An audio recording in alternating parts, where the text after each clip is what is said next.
Hey, so let's just jump into this. Pay attention the whole time and you're gonna get something really great out of it.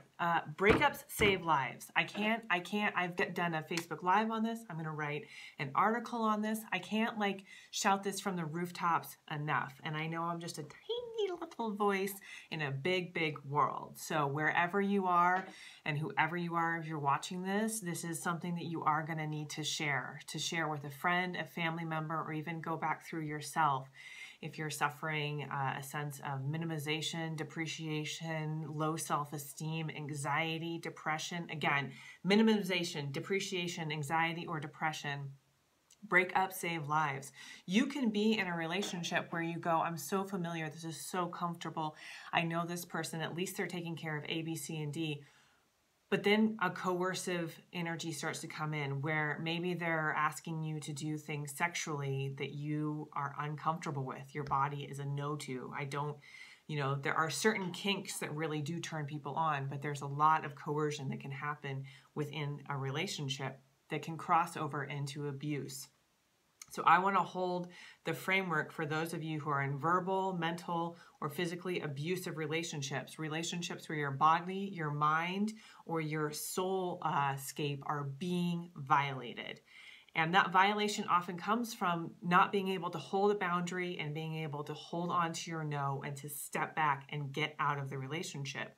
You can waste time, and I want to be able to move from the extreme category or the category where abuse is happening, covert or overt abuse is happening, into the relationship that seems pretty good and fairly committed, but we're just being casual. We don't want to like really advance it. We don't want to put in what we're not ready for. This is sort of the sticky gray area.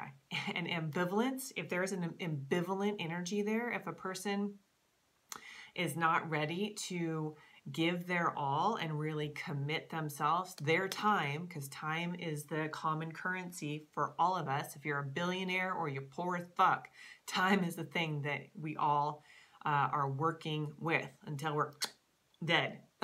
So, and even then there's a whole eternity to deal with. That's another talk. So ambivalence robs your time and it robs your sanity. This is where breaking up and getting out of that ambivalence saves your life. It literally saves your life. It saves you years of like, maybe he was right. I didn't have big enough tits, or I wasn't skinny enough, or my ass wasn't firm enough, or the enough game, or the, something physically about me, or maybe something about my personality deserved rejection.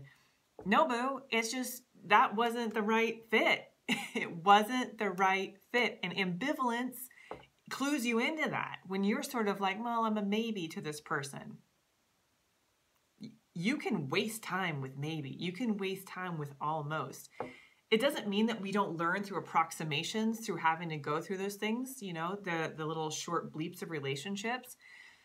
But there are people who get married and know on their wedding day, this is not my person, go through with it, and then a whole decade of their lives go by in sort of this ambivalent space where neither party is happy. And happiness, that's again another topic, but I just want to say breakups save lives. They get you out of it. Now let's say you're in a really good relationship. Chances are you're in a healthy relationship because this valley of dysfunction you went through got you to ask some different questions.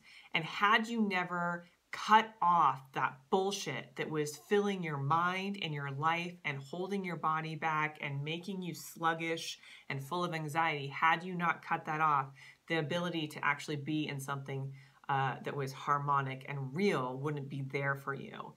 I can't impress this on people enough.